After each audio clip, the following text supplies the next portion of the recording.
Good morning. As Chairman of the National Commission on Terrorist Attacks on the United States, I hereby convene our 8th public hearing. This hearing is going to run over the course of 2 days, from 9 a.m. to 5 p.m. today, and from 8:30 to 5:30 tomorrow. The focus of this 2-day hearing will be the counterterrorism policy of the United States. We will take as our principal focus the period between the embassy bombings of 1998 and the September 11th, 2001 terrorist attacks. In particular, this commission will review how our government responded to the increasing threat from Osama bin Laden and al-Qaeda.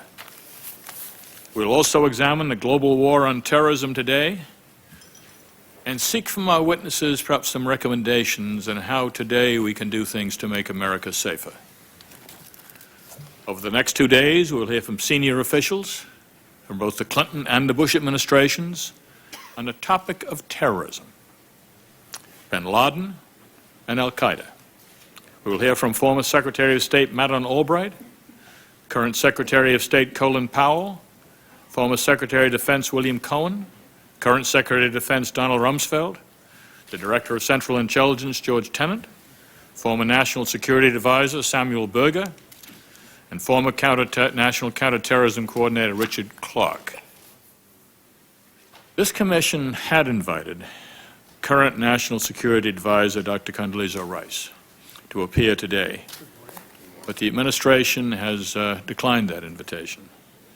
We're disappointed that she's not going to appear to answer our questions about national policy coordination, but in her place, the administration has designated Deputy Secretary of State Richard Armitage. We have had extended private meetings with Dr. Rice. We have received a lot of information from her, and she's been a very cooperative witness in that circumstance. We will reserve the right today to ask each of our witnesses, as well as Dr. Rice, to appear before this commission again and answer further questions. It's not possible for this hearing to cover everything we've learned. We know more than we are able to present to the public today. Yet we believe that we'll be able to bring before the American public a significant body today of new information. We'll present more, of course, in our final report. Just one additional word. Our hearing today is on policy issues leading up to 9/11, and a number of our witnesses were also involved in the events of that particular day. We're going to hold a later hearing in June that will address in detail how our government responded to the attacks on that particular day of 9/11. Our first panel today will examine how the U.S. government used diplomacy as an instrument of national power to try and disrupt the al-Qaeda network, and in particular, what it did to persuade the Taliban regime to arrest and to hand over bin Laden and his lieutenants, or at least to expel them from Afghan territory. As we did in January, we will proceed to introduction of panels with staff statements. These statements are informed by the work of the commissioners as well as staff and represent the staff's best effort to reconstruct the factual record. I'll say judgments and recommendations are for commissioners, and the commission will make those recommendations during the course of our work and, of course, in our final report. I would now like to recognize Dr. Phillip Zelikow, the commission's executive director, who will introduce the first staff statement, and he will be followed by Mr. Mike Hurley, who directs the investigation that pertains to the topic of today's hearing. Mr. Zelikow. Members of the commission, with your help, your staff has developed initial findings to present to the public on the diplomatic efforts to deal with the danger posed by Islamic extremist terrorism before the September 11th attacks on the United States. We will specifically focus on the efforts to counter the danger posed by the al-Qaeda organization and its allies. These findings may help frame some of the issues for this hearing and inform the development of your judgments and recommendations. This report reflects the results of our work so far. We remain ready to revise our understanding of these topics as our work continues. This staff statement represents the collective effort of a number of members of our staff. Scott Allen, Michael Hurley, Warren Bass, Dan Byman, Thomas Dowling, and Len Hawley did much of the investigative work reflected in this statement. We are grateful to the Department of State for its excellent cooperation in providing the Commission with needed documents and in helping to arrange needed interviews, both in the United States and in 9 foreign countries. We are also grateful to the foreign governments who have extended their cooperation in making many of their officials available to us as well. The Executive Office of the President and the Central Intelligence Agency have made a wealth of material available to us that sheds light on the conduct of American diplomacy in this period. I'd now like to introduce Michael Hurley of our staff, noting that Michael is employed by an agency of the United States government and did 3 tours in Afghanistan after 9/11. He will now present an abbreviated version of this staff statement, omitting some of the historical background. Michael? Counterterrorism and U.S. foreign policy. Terrorism is a strategy. As a way to achieve their political goals, some organizations or individuals deliberately try to kill innocent people, non-combatants. The United States has long regarded such acts as criminal. For more than a generation, international terrorism has also been regarded as a threat to the nation's security. In the 1970s and 1980s, terrorists frequently attacked American targets, often as an outgrowth of international conflicts like the Arab-Israeli dispute. The groups involved were frequently linked to states. After the destruction of Pan American Flight 103 by Libyan agents in 1988, the wave of international terrorism that targeted Americans seemed to subside. The 1993 attempt to blow up the World Trade Center called attention to a new kind of terrorist danger. A national intelligence estimate issued in July 1995 concluded that the most likely threat would come from emerging transient terrorist groupings that were more fluid and multinational than the older organizations and state-sponsored surrogates. This new terrorist phenomenon was made up, according to the NIE, of loose affiliations of Islamist extremists violently angry at the United States. Lacking strong organization, they could still get weapons, money, and support from an assortment of governments, factions, and individual benefactors. Growing international support networks were enhancing their ability to operate in any region of the world. Since the terrorists were understood as loosely affiliated sets of individuals, the basic approach for dealing with them was that of law enforcement. But President Clinton emphasized his concern about the problem as a national security issue in a Presidential Decision Directive, PDD 39, in June 1995, that stated that the U.S. policy on counterterrorism. This directive superseded a directive signed by President Reagan in 1986. President Clinton's directive declared that the United States saw terrorism as a potential threat to national security as well as a criminal act and will apply all appropriate means to combat it. In doing so, the U.S. shall pursue vigorously efforts to deter and preempt, apprehend and prosecute, or assist other governments to prosecute individuals who perpetrate or plan to perpetrate such attacks. The role of diplomacy was to gain the cooperation of other governments in bringing terrorists to justice. PDD 39 stated, when terrorists wanted for violation of U.S. law are at large overseas, their return for prosecution shall be a matter of the highest priority and shall be a continuing central issue in bilateral relations with any state that harbors or assists them.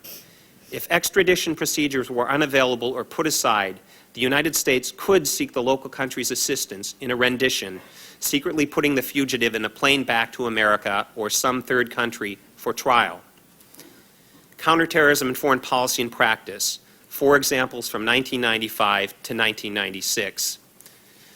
The staff statement describes the first 2 examples, Ramzi Youssef in 1995 and Khalid Sheikh Mohammed in 1996, in more detail. Please turn to the middle of page 3, where I will now discuss the third example, Osama bin Laden. In 1996, he was based in Sudan. Under the influence of the radical Islamist Hassan al-Turbi, Sudan had become a safe haven for violent Islamist extremists. By 1995, the U.S. government had connected bin Laden to terrorists as an important terrorist financier.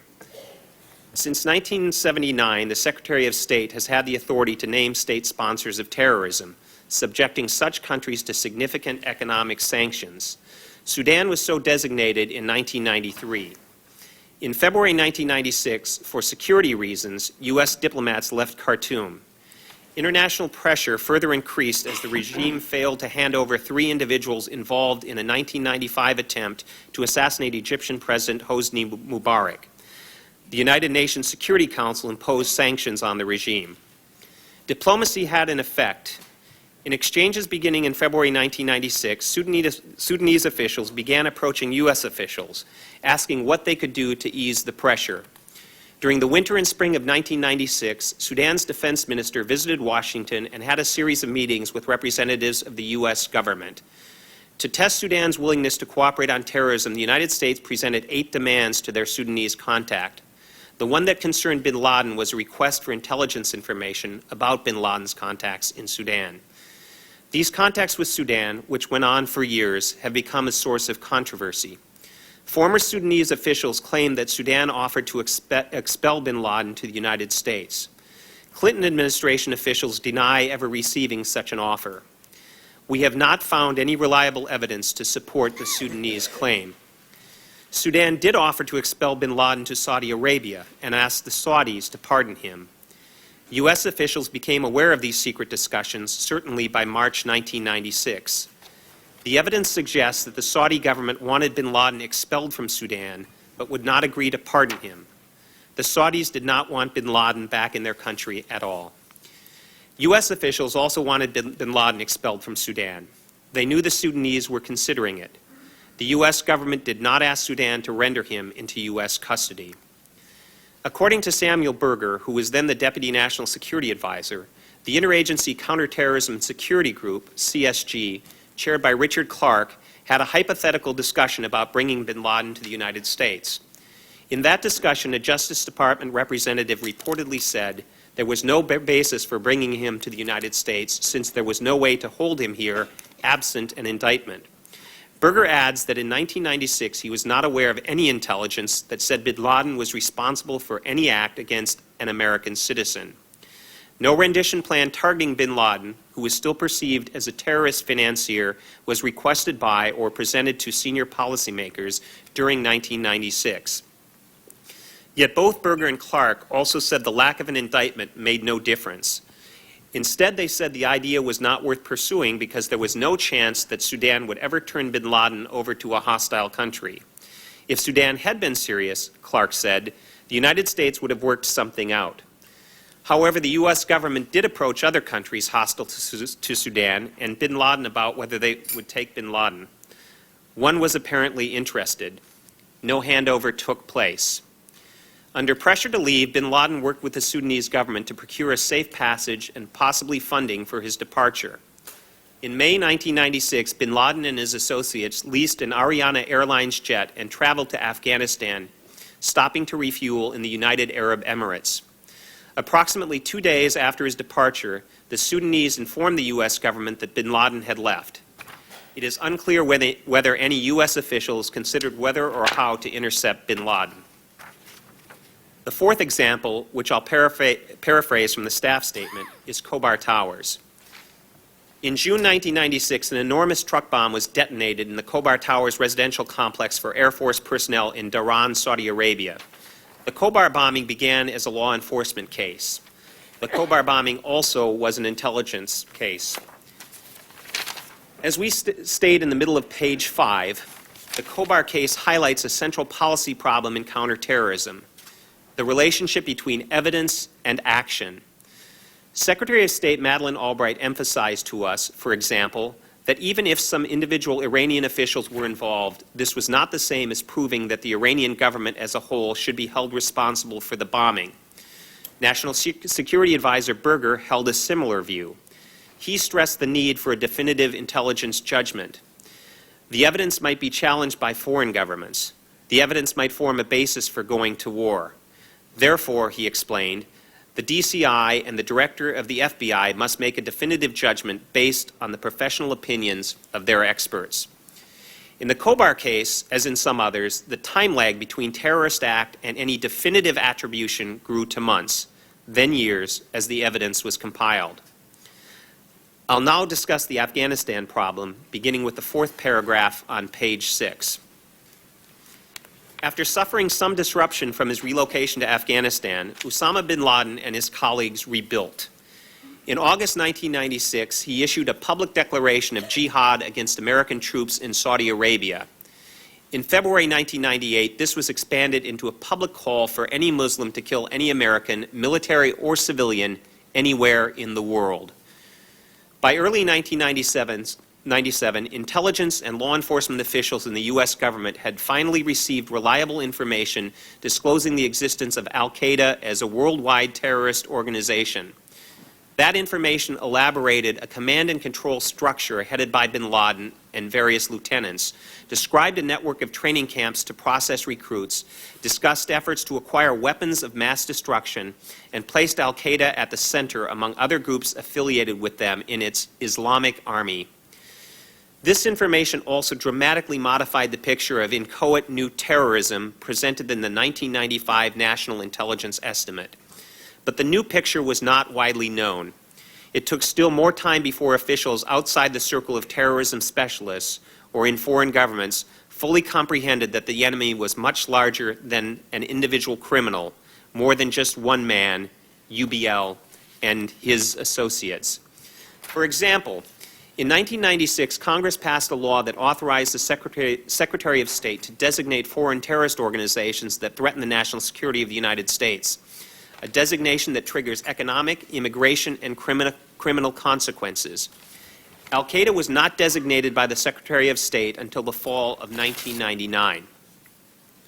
While Afghanistan became a sanctuary for Al-Qaeda, the State Department's interest in Afghanistan remained limited. Initially, after the Taliban's rise, some state diplomats were, as one official said to us, willing to give the Taliban a chance because it might be able to bring stability to Afghanistan.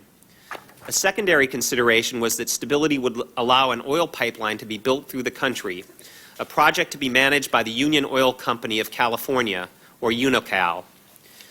During 1997 working levels, state officials asked for permission to visit and investigate militant camps in Afghanistan. The Taliban stalled, then refused. In November 1997, Secretary Albright described Taliban human rights violations and treatment of women as despicable. A Taliban delegation visited Washington in December. U.S. officials pressed them on the treatment of women, negotiating an end to the civil war and narcotics trafficking. Bin Laden was barely mentioned. UN Ambassador Bill Richardson led a delegation to South Asia and Afghanistan in April 1998. No U.S. official of this rank had been to Kabul in decades. Ambassador Richardson used the opening to support UN negotiations on the Civil War. In light of bin Laden's new public fatwa against Americans in February, Ambassador Richardson asked the Taliban to turn bin Laden over to the United States. They answered that they did not control bin Laden and that, in any case, he was not a threat to the United States. The Taliban won few friends. Only 3 countries recognized it as the government of Afghanistan: Pakistan, Saudi Arabia, and the United Arab Emirates. The Saudi effort and its aftermath. As we say on the middle of page 8, Saudi Arabia was a problematic ally in combating Islamic extremism. Yet, the ruling monarchy also knew bin Laden was an enemy. Bin Laden had not set foot in Saudi Arabia since 1991, when he escaped a form of house arrest and made his way to Sudan. Bin Laden had fiercely denounced the rulers of Saudi Arabia publicly in his August 1996 fatwa, but the Saudis were content to leave him in Afghanistan so long as they were assured he was not making any trouble for them there. Events soon drew Saudi attention back to bin Laden. In the spring of 1998, the Saudi government successfully disrupted a major bin Laden organized effort to launch attacks on U.S. forces in the kingdom using a variety of man-portable missiles. Scores of individuals were arrested. The Saudi government did not publicize what had happened, but U.S. officials learned of it. Seizing this opportunity, DCI Tenet urged the Saudis to help deal with bin Laden. President Clinton, in May, designated Tenet as his representative to work with the Saudis on terrorism. Director Tenet visited Riyadh a few days later, then returned to Saudi Arabia in June.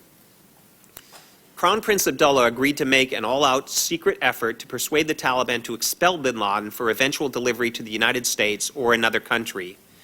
Riyadh's emissary would be the Saudi intelligence chief, Prince Turki bin Faisal. Director Tenet said it was imperative now to get an indictment against bin Laden.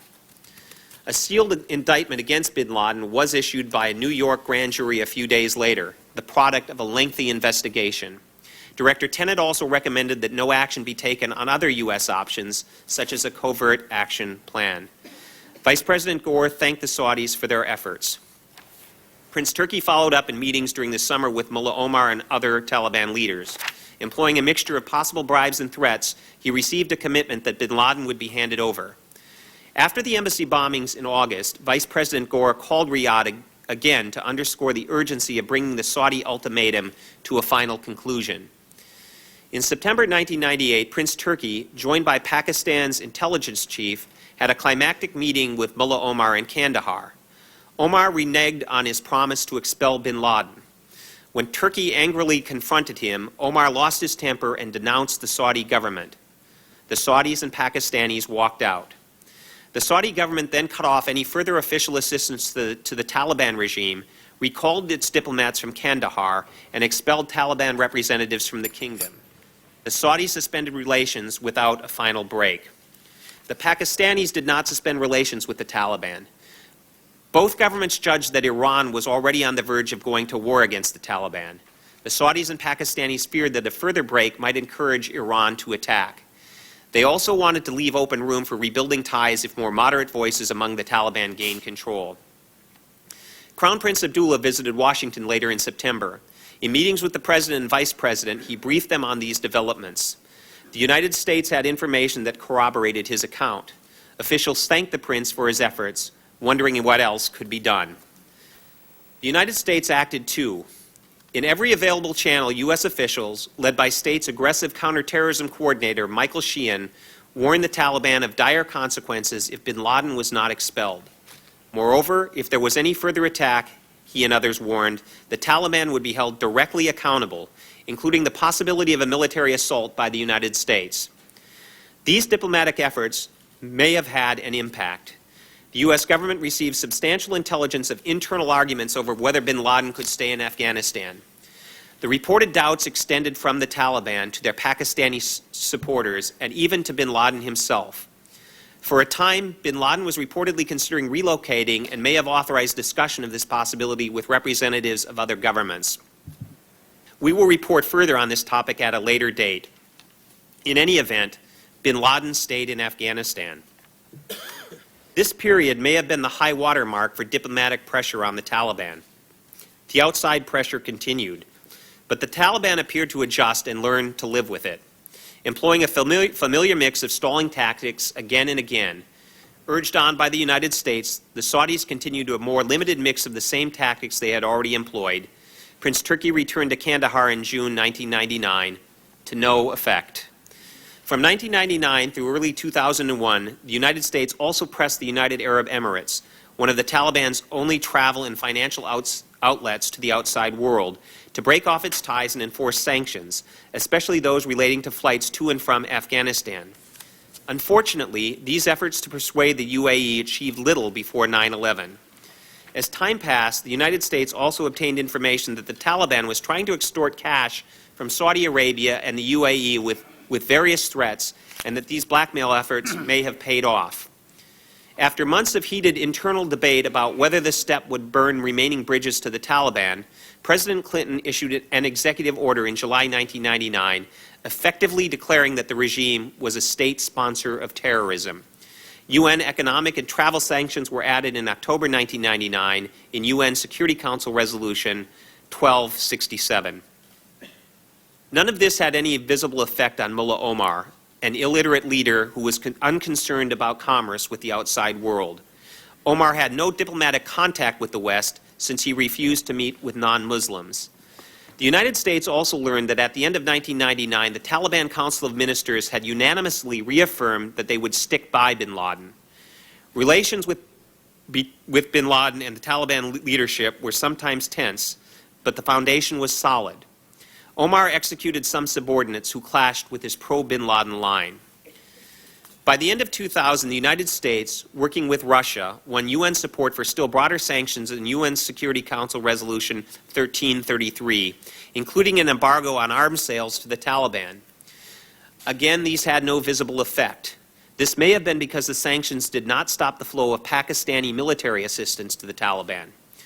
In April 2001, State Department officials in the Bush administration concluded that the Pakistani government was just not concerned about complying with sanctions against the Taliban.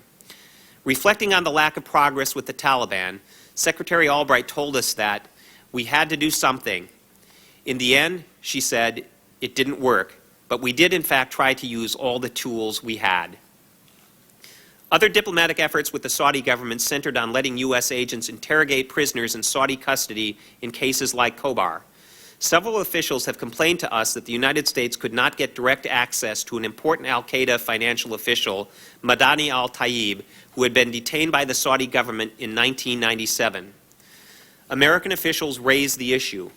The Saudis provided some information. In September 1998, Vice President Gore thanked the Saudis for their responsiveness on this matter, though he renewed the request for direct U.S. access. The United States never obtained this access.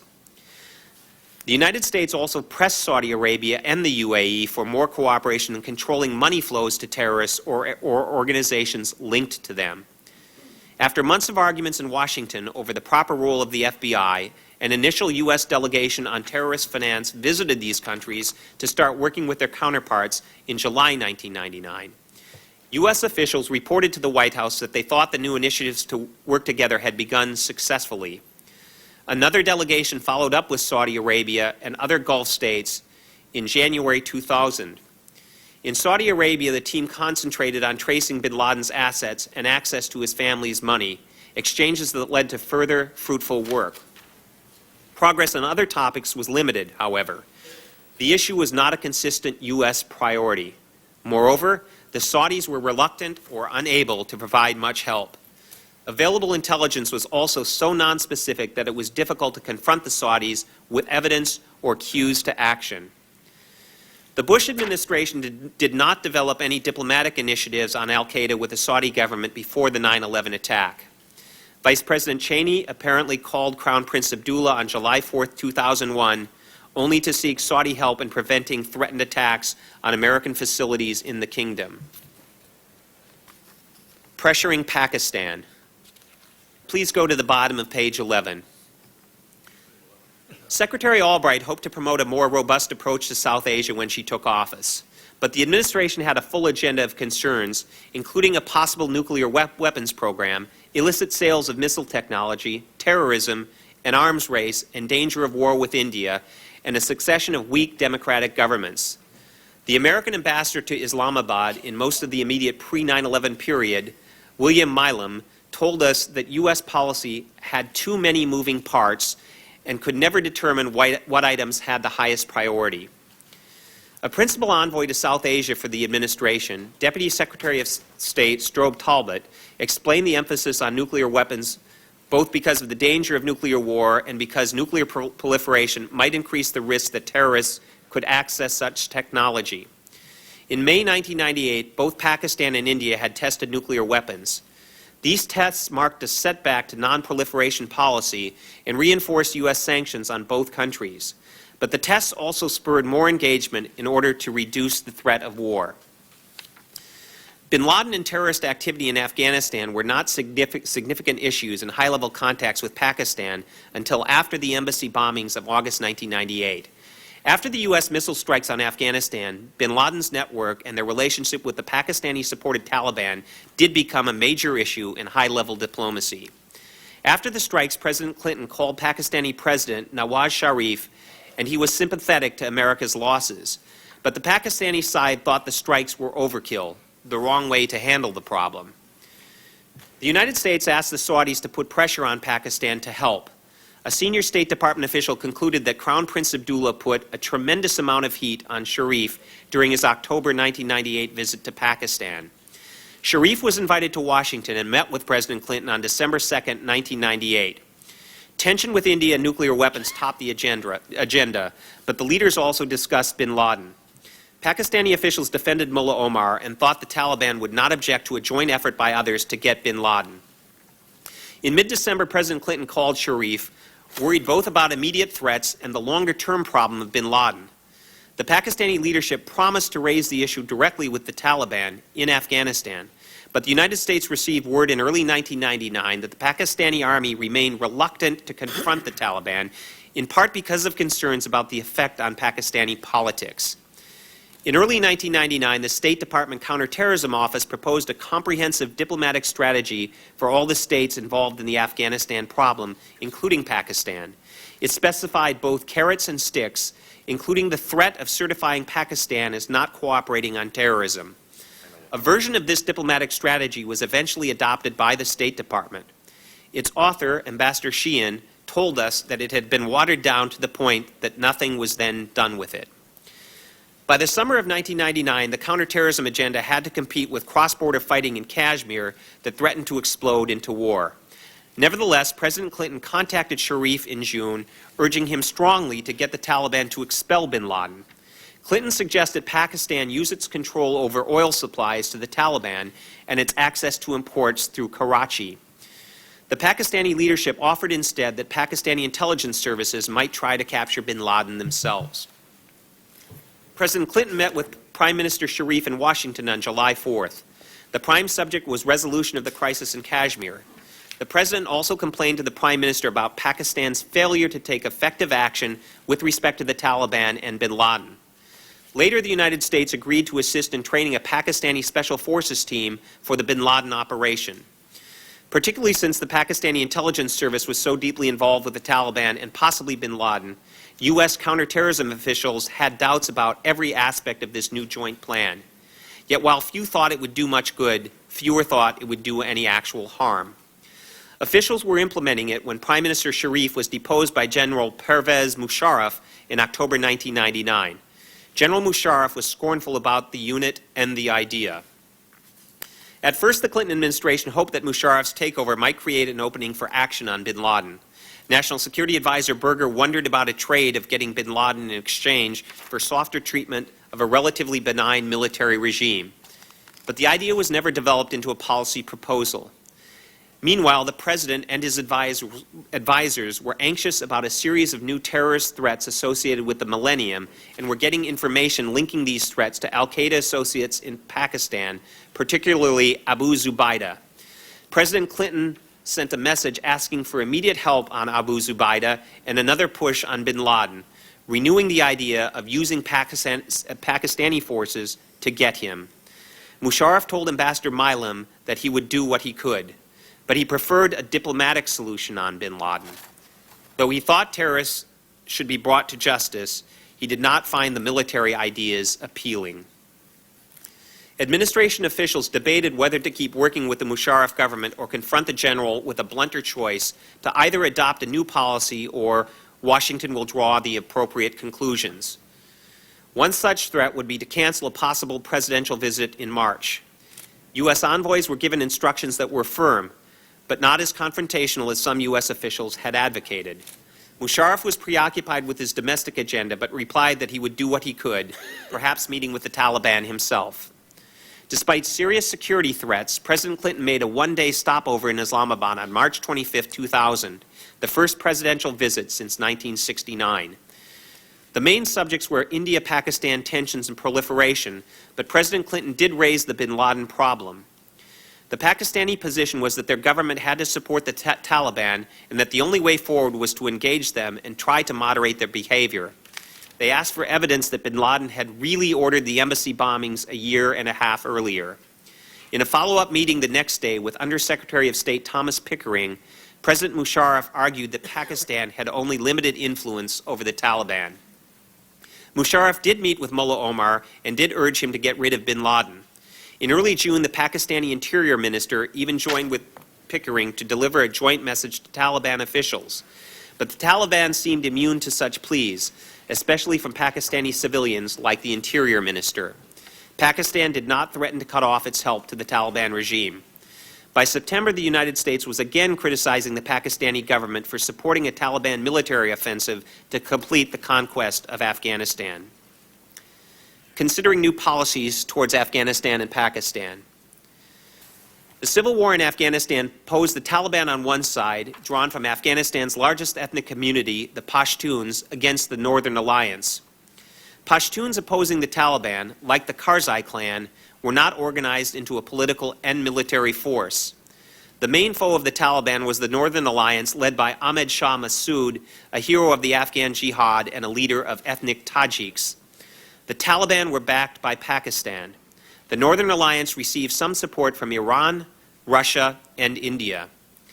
During 1999, the U.S. government began thinking harder about whether or how to replace the Taliban regime. Thinking in Washington divided along two main paths. The first path, led by the South Asia Bureau at the State Department, headed by Assistant Secretary of State Carl Inderfurth and his counterpart on the NSC staff, was for a major diplomatic effort to end the civil war and install a national unity government. The second path, proposed by counterterrorism officials in the NSC staff and the CIA, was for the United States to take sides in the Afghan civil war and begin funneling secret military aid to the Taliban's foe, the Northern Alliance. These officials argued that the diplomatic approach had little chance of success and would not do anything, at least in the short term, to stop al-Qaeda. Critics of this idea replied that the Northern Alliance was tainted by associations with narcotics traffickers, that its military capabilities were modest, and that an American association with this group would link the United States to an unpopular faction that Afghans blamed for much of the misrule and war earlier in the 1990s. The debate continued inconclusively throughout the last year and a half of the Clinton administration. The CIA established limited ties to the Northern Alliance for intelligence purposes. Lethal aid was not provided. The Afghan and Pakistani dilemmas were handed over to the Bush administration as it took office in 2001. The NSC counterterrorism staff, still led by Clark, pushed urgently for a quick decision in favor of providing secret military assistance to the Northern Alliance to stave off its defeat. The initial proposed amounts were quite small, with the hope of keeping the Northern Alliance in the field, tying down Taliban and al-Qaeda fighters. National Security Advisor Condoleezza Rice discussed the issue with DCI Tenet. In early March 2001, Clark presented the issue of aid to the Northern Alliance to Rice for action. Deputy National Security Advisor Stephen Hadley suggested dealing with this as part of the overall review they were conducting of their strategy against al-Qaeda. In the meantime, lawyers could work on developing the appropriate authorities. Rice agreed, noting that the review would need to be done very soon, but that the issue had to be connected to an examination of policy toward Afghanistan. Rice, Hadley, and the NSC staff member for Afghanistan, Zalmay Khalilzad, told us that they opposed aid to the Northern Alliance alone, contending that the program needed to include Pashtun opponents of the regime and be conducted on a larger scale. Clark supported a larger program, but he warned that delay risked the alliance's defeat. The issue was then made part of the reviews of U.S. policy toward Afghanistan and Pakistan. The government developed formal policy papers that were discussed by sub-cabinet officials, the deputies, on April 30th, June 27th, and 29th, July 16th, and September 10th. During this same time period, the administration was developing a formal strategy on al-Qaeda to be codified in a National Security Presidential Directive, NSPD. The al-Qaeda elements of this directive had been completed by deputies in July. On September 4th, the principals apparently approved the submission of this directive to the President. The Afghanistan options debated in 2001 ranged from seeking a deal with the Taliban to overthrowing the regime. By the end of the deputies' meeting on September 10th, the officials had formally agreed upon a three-phase strategy.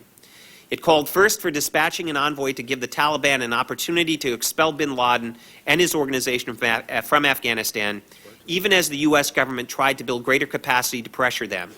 If this failed, pressure would be applied on the Taliban, both through diplomacy and by encouraging anti-Taliban Afghans to attack al-Qaeda bases, part of a planned covert action program including significant additional funding and more support for Pashtun opponents of the regime. If the Taliban's policy failed to change after these two phases, the deputies agreed that the United States would seek to overthrow the Taliban regime through more direct action. Excuse me, Mike. We've been asked to wrap up the staff statement so that we can proceed with the witnesses. Let me move immediately to the conclusion of the staff statement from here. In conclusion,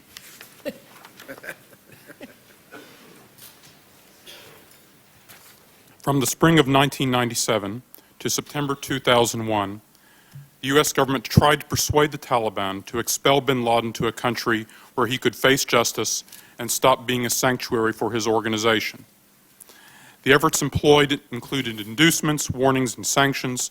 All these efforts failed. The U.S. government also pressed two successive Pakistani governments to demand that the Taliban cease providing a sanctuary for bin Laden and his organization, and failing that, to cut off their support for the Taliban. Before 9/11, the United States could not find a mix of incentives or pressure that would persuade Pakistan to reconsider its fundamental relationship with the Taliban. From 1999 through early 2001, the United States pressed the UAE, one of the Taliban's only travel and financial outlets to the outside world, to break off ties and enforce sanctions, especially related to air travel to Afghanistan. These efforts achieved little before 9/11. The government of Saudi Arabia worked closely with top U.S. officials in major initiatives to solve the bin Laden problem with diplomacy. On the other hand, before 9/11, the Saudi and U.S. governments did not achieve full sharing of important intelligence information or develop an adequate joint effort to track and disrupt the finances of the al-Qaeda organization. Thank you. Thank you very much.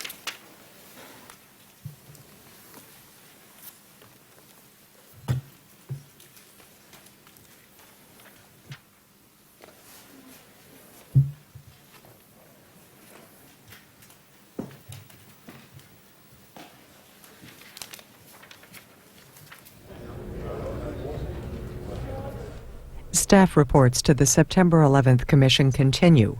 Next, a discussion about the military's role in counterterrorism during the Clinton and George W. Bush administrations. After that, the role of the CIA. And later, a review of interagency coordination efforts to prevent terrorism. Right now, a report on how the military was used from 1998 to 2001. The Commission's Executive Director, Phillip Zelikow, gives the presentation. It's about 35 minutes.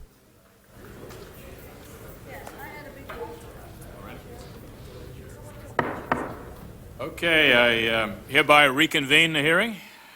Jamie, you want one of these? Bigger ones? Next panel will consider the extent to which the U.S. military was used to address the threat of terrorism against the United States during both the Clinton and the Bush administrations. We'll begin with a staff statement and the role of the military, presented by our Executive Director, Phillip Zelikow. Thank you, Mr. Chairman. Members of the Commission, with your help, your staff has developed initial findings to present to the public on the use of America's armed forces in countering terrorism before the 9/11 attacks. These findings may help frame some of the issues for this hearing and inform the development of your judgments and recommendations.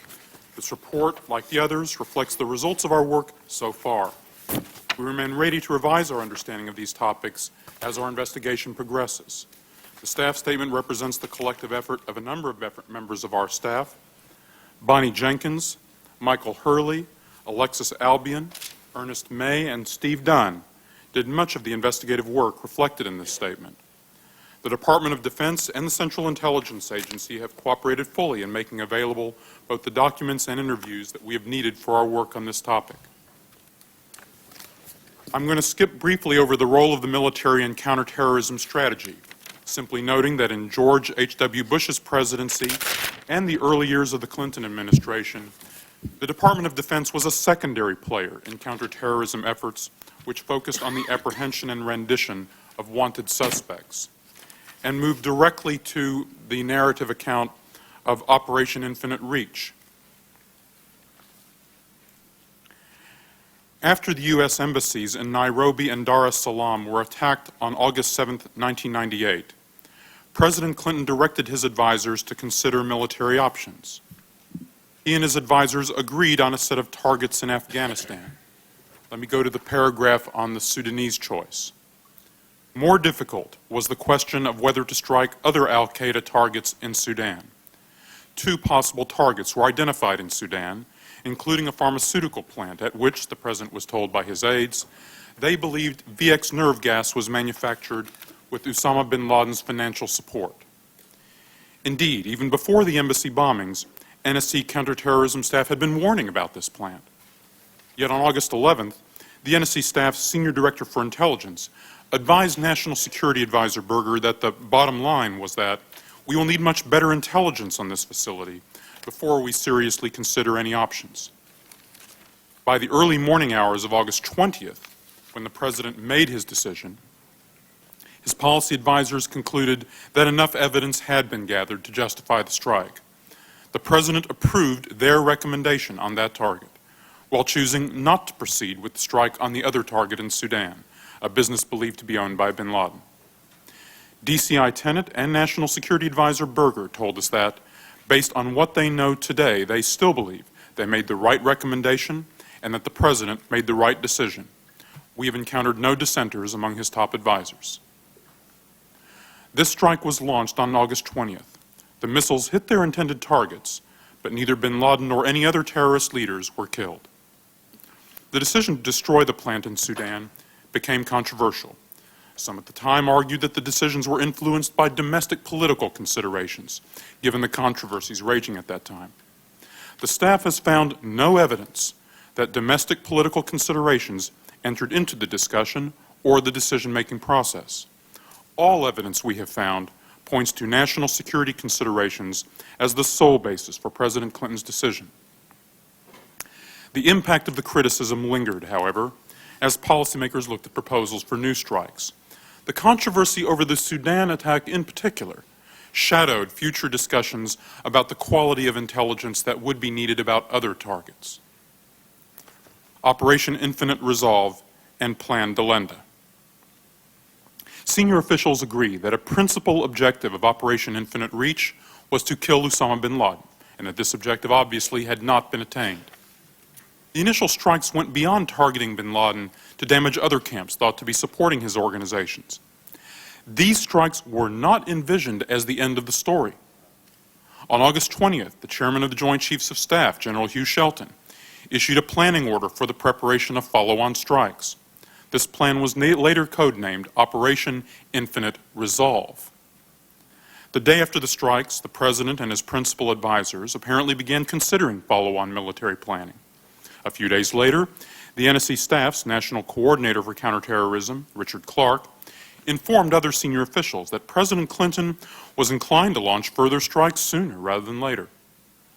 On August 27th, Undersecretary of Defense Slocum advised Secretary William Cohen that the available targets were not promising.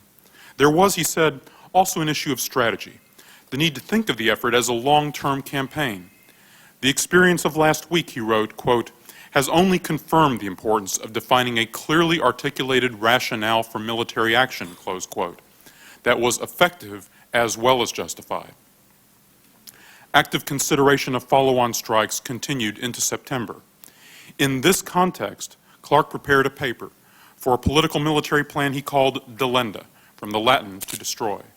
Its military component envisioned an ongoing campaign of regular, small strikes, occurring from time to time, whenever target information was ripe, in order to underscore the message of a concerted, systematic, and determined effort to dismantle the infrastructure of the bin Laden terrorist network. Clark recognized that individual targets might not have much value. But, he wrote to Berger, we will never again be able to target a leadership conference of terrorists, and that should not be the standard. Principals repeatedly considered Clark's proposed strategy, but none of them agreed with it. Secretary Cohen told us that the camps were primitive, easily constructed facilities with rope ladders. The question was whether it was worth using very expensive missiles to take out what General Shelton called jungle gym training camps. That would not have been seen as very effective. National Security Advisor Berger and others told us that more strikes, if they failed to kill bin Laden, could actually be counterproductive, increasing bin Laden's stature. These issues need to be viewed, they said, in a wider context. The United States launched air attacks against Iraq at the end of 1998 and against Serbia in 1999, all to widespread criticism around the world. About a later proposal for strikes on targets in Afghanistan, Deputy National Security Advisor James Steinberg noted that it offered, quote, little benefit, lots of blowback against bomb-happy United States, close quote. In September 1998, While the follow-on strikes were still being debated among a small group of top advisors, the counterterrorism officials in the Office of the Secretary of Defense were also considering a strategy. Unaware of Clark's plan, they developed an elaborate proposal for a, quote, more aggressive counterterrorism posture, close quote. The paper urged defense to, quote, champion a national effort to take up the gauntlet that international terrorists have thrown at our feet, close quote. Although the terrorist threat had grown, the authors warned that, quote, we have not fundamentally altered our philosophy or our approach, close quote. If there were new horrific attacks, they wrote, that then, quote, we will have no choice, nor, unfortunately, will we have a plan, close quote. They outlined an 8-part strategy to be more proactive and aggressive. The Assistant Secretary of Defense for Special Operations and Low-Intensity Conflict, Alan Holmes, brought the paper to Undersecretary Slocum's chief deputy, Jan Lodel. The paper did not go further. Its lead author recalls being told by Holmes that Lodel thought it was too aggressive. Holmes cannot recall what was said, and Lodel cannot remember the episode or the paper at all. The President and his advisors remained ready to use military action against the terrorist threat, but the urgent interest in launching follow-on strikes had apparently passed by October. The focus shifted to an effort to find strikes that would clearly be effective, to find and target bin Laden himself. Military planning continues. Though plans were not executed, the military continued to assess and update target lists regularly in case the military was asked to strike. Plans largely centered on cruise missile and manned aircraft strike options and were updated and refined continuously through March 2001. Several senior Clinton administration officials, including National Security Advisor Berger and the NSC staff's Clark, told us that President Clinton was interested in additional military options, including the possible use of ground forces. As part of Operation Infinite Resolve, the military produced those options.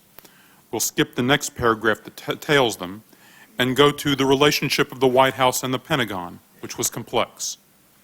As Lieutenant General Gregory Newbold, Director of Operations for the Joint Staff, put it, the military was often frustrated by civilian policymakers whose requests for military options were too simplistic. For their part, White House officials were often frustrated by what they saw as military unwillingness to tackle the counterterrorism problem. Skipping the next paragraph, go to General Shelton said that, quote, given sufficient actionable intelligence, the military can do the operation, close quote. But he explained that a tactical operation, if it did not go well, could turn out to be an international embarrassment for the United States. Shelton and many other military officers and civilian DoD officials we interviewed recalled their memories of episodes such as the failed hostage rescue in Iran in 1980 and the Black Hawk Down events in Somalia in 1993. General Shelton made clear, however, that upon direction from policymakers, the military would proceed with an operation and carry out the order. Skipping the next paragraph, let's go to the concerns expressed by the Commander-in-Chief of the U.S. Central Command, CENTCOM, General Anthony Zinni. Before 9/11, any military action in Afghanistan would be carried out by CENTCOM. The Special Operations Command did not have the lead. It provided forces that could be used in a CENTCOM-led operation. The views of the key field commander carried great weight. General Zinni told us he did not believe that some of the options his command was ordered to develop would be effective, particularly missile strikes. Zinni thought a better approach would have been a broad strategy to build up local counterterrorism capabilities in neighboring countries, using military assistance to help countries like Uzbekistan. This strategy, he told us, was impeded by a lack of funds and limited interest in countries like Uzbekistan that had dictatorial governments. Skipping the next paragraph, let's emphasize that military officers explained to us that sending special operations forces into Afghanistan would have been complicated and risky. Such efforts would have required bases in the region. However, the basing options in the region were unappealing. Pro-Taliban elements of Pakistan's military might warn bin Laden or his associates of pending operations. The rest of the paragraph gives an example of that, but go to the next one. With nearby basing options limited, an alternative was to fly from ships in the Arabian Sea or from land bases in the Persian Gulf, as was later done after 9/11. Such operations would then have to be supported from long distances, overflying the airspace of nations that might not be supportive or aware of the U.S. efforts. Finally, military leaders again raised the problem of actionable intelligence, warning that they did not have information about where bin Laden would be by the time forces would be able to strike him. If they were in the region for a long period, perhaps clandestinely, the military might attempt to gather intelligence and wait for an opportunity. One Special Operations commander said his view of actionable intelligence was that if you give us the action, we'll give you the intelligence. But this course would be risky, both in light of the difficulties already mentioned and the danger that U.S. operations might fail disastrously, as in the 1980 Iran rescue failure. Cruise missiles as the default option. Cruise missiles became the default option because it was the only option left on the table after the rejection of others. The Tomahawk's long-range lethality and extreme accuracy made it the missile of choice. However, as a means to attack al-Qaeda and UBL-linked targets pre-9/11, cruise missiles were problematic. Tomahawk cruise missiles had to be launched after the vessels carrying them moved into position. Once these vessels were in position, there was still an interval as decision-makers authorized the strike, the missiles were prepared for firing, and they flew to their targets. Officials worried that bin Laden might move during these hours from the place of his last sighting, even if that information had been current. Moreover, General Zinni told Commission staff that he had been deeply concerned that cruise missile strikes inside Afghanistan would kill numerous civilians. The rest of the paragraph offers detail on that. But let's go to the next section. No actionable intelligence. The paramount limitation cited by senior officials on every proposed use of military force was the lack of actionable intelligence. By this, they meant precise intelligence on where bin Laden would be and how long he would be there. National Security Advisor Berger said that there was never a circumstance where the policymakers thought they had good intelligence but declined to launch a missile at UBL-linked targets for fear of possible collateral damage. He told us the deciding factor was whether there was actionable intelligence. If the shot missed bin Laden, the United States would look weak and bin Laden would look strong. There were frequent reports about bin Laden's whereabouts and activities. The daily reports regularly described where he was, what he was doing, and where he might be going. But usually, by the time these descriptions were landing on the desks of DCI Tenet or National Security Advisor Berger, bin Laden had already moved. Nevertheless, on occasion, intelligence was deemed credible enough to warrant planning for possible strikes to kill Osama bin Laden. Kandahar, December 1998. The first instance was in December 1998 in Kandahar. There was intelligence that bin Laden was staying at a particular location. Strikes were readied against this and plausible alternative locations. The principal advisors to the President agreed not to recommend a strike. Returning from one of their meetings, DCI Tenet told staff that the military, supported by everyone else in the room, had not wanted to launch a strike because no one had seen bin Laden in a couple of hours. DCI Tenet told us that there were concerns about the veracity of the source and about the risk of collateral damage to a nearby mosque. A few weeks later, this is at the time, Clark described the calculus as one that had weighed 50% confidence in the intelligence against collateral damage estimated at perhaps 300 casualties. After this episode, Pentagon planners intensified efforts to find a more precise alternative to cruise missiles, such as using precision strike aircraft. This option would greatly reduce the collateral damage. Yet not only would it have to operate at long ranges from home bases and overcome significant logistical obstacles, but the aircraft also might be shot down by the Taliban. At the time, Clark complained that General Zinni was opposed to the forward deployment of these aircraft. General Zinni does not recall blocking such an option. The aircraft apparently were not deployed for this purpose. The Desert Camp, February 1999. During the winter of 1998-99, intelligence reported that bin Laden frequently visited a camp in the desert adjacent to a larger hunting camp in Helmand province of Afghanistan used by visitors from a Gulf state. Public sources have stated that these visitors were from the United Arab Emirates. At the beginning of February, bin Laden was reportedly located there and apparently remained for more than a week. This was not in an urban area, so the risk of collateral damage was minimal. Intelligence provided a detailed description of the camps. National Technical Intelligence confirmed the description of the larger camp and showed the nearby presence of an official aircraft of the UAE. The CIA received reports that bin Laden regularly went from his adjacent camp to the larger camp where he visited with Emiratis. The location of this larger camp was confirmed by February 9th, but the location of bin Laden's quarters could not be pinned down so precisely. Preparations were made for a possible strike, at least against the larger camp, perhaps to target bin Laden during one of his visits. No strike was launched. According to CIA officials, policymakers were concerned about the danger that a strike might kill an Emirati prince or other senior officials who might be with bin Laden or close by. The lead CIA official in the field felt the intelligence reporting in this case was very reliable. The UBL unit chief at the time agrees. The field official believes today that this was a lost opportunity to kill bin Laden before 9/11. Clark told us the strike was called off because the intelligence was dubious, and it seemed to him as if the CIA was presenting an option to attack America's best counterterrorism ally in the Gulf. Documentary evidence at the time shows that on February 10th, Clark detailed to Deputy National Security Advisor Donald Carrick the intelligence placing UBL in the camp, informed him that DOD might be in position to fire the next morning, and added that General Shelton was looking at other options that might be ready the following week. Clark had just returned from a visit to the UAE, working on counterterrorism cooperation and following up on a May 1998 UAE agreement to buy F-16 aircraft from the United States. On February 10th, Clark reported that a top UAE official had vehemently denied that high-level UAE officials were in Afghanistan.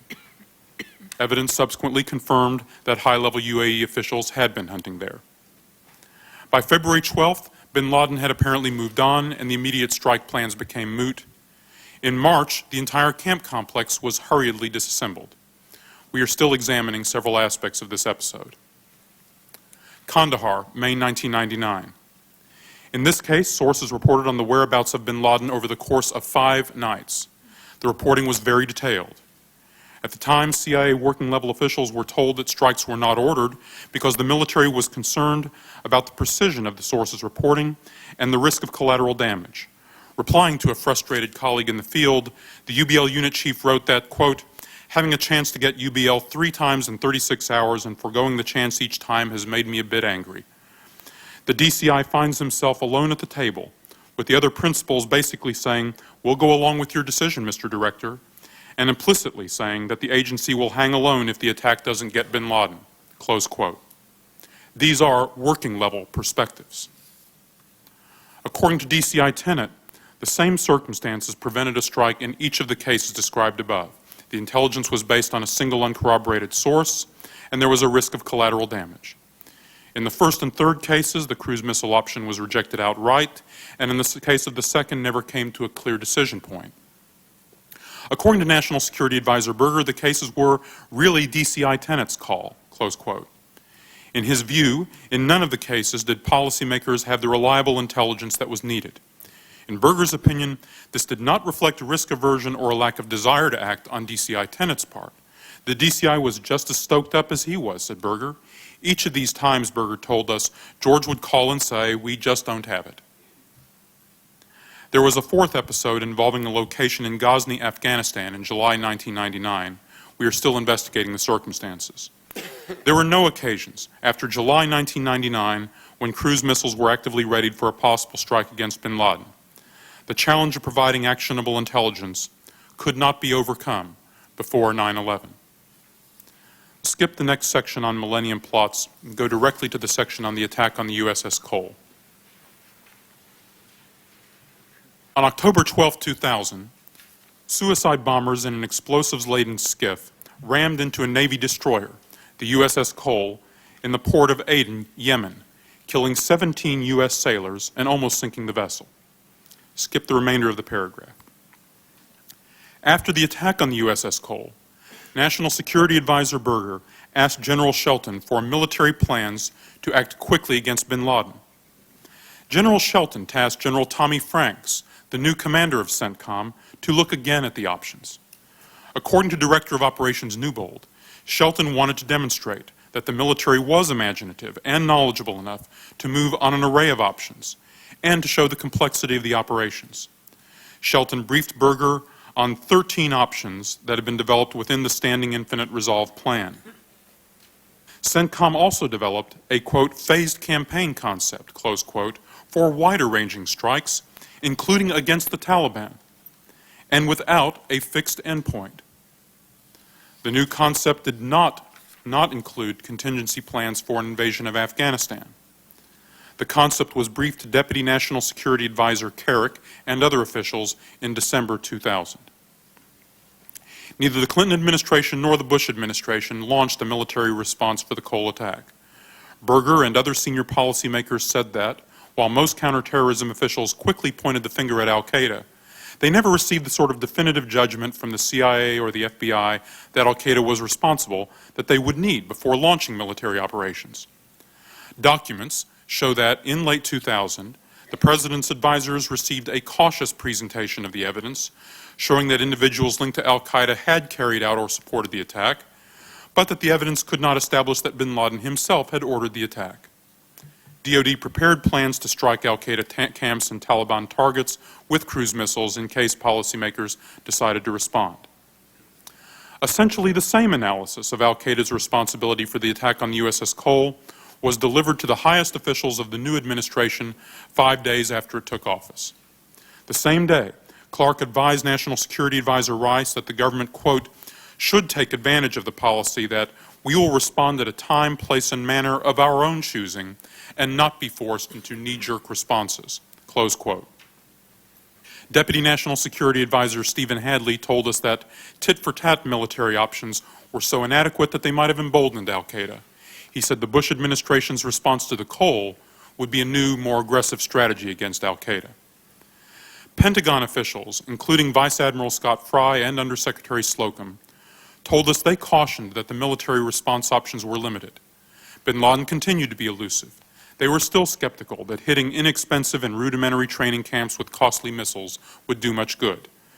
The new team at the Pentagon did not push for a response for the Cole, according to Secretary of Defense Rumsfeld and Paul Wolfowitz, his deputy. Wolfowitz told us that by the time the new administration was in place, the Cole incident was stale. The 1998 cruise missile strike showed UBL and al-Qaeda that they had nothing to fear from a U.S. response, Wolfowitz said. For his part, Rumsfeld also thought too much time had passed.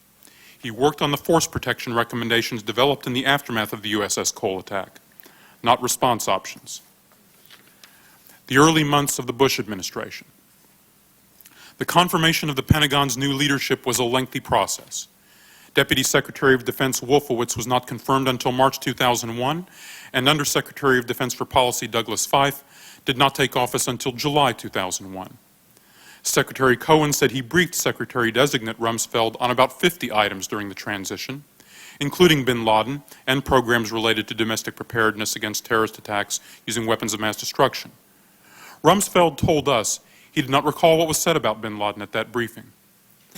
On February 8th, General Shelton briefed Secretary Rumsfeld on the Operation Infinite Resolve plan, including the range of options, and CENTCOM's new phased campaign plan. These plans were periodically updated during the ensuing months. Brian Sheridan, the outgoing Assistant Secretary of Defense for Special Operations and Low-Intensity Conflict, SOLIC, the key counterterrorism policy office in DoD, never briefed Rumsfeld. Lower-level SOLIC officials in the Office of the Secretary of Defense told us that they thought the new team was focused on other issues and was not especially interested in their counterterrorism agenda. Undersecretary Feith told the Commission that when he arrived at the Pentagon in July 2001, Rumsfeld asked him to focus his attention on working with the Russians on agreements to dissolve the Anti-Ballistic Missile Treaty and preparing a new nuclear arms control pact. Traditionally, the primary DoD official responsible for counterterrorism policy had been the Assistant Secretary of Defense for SOLIC.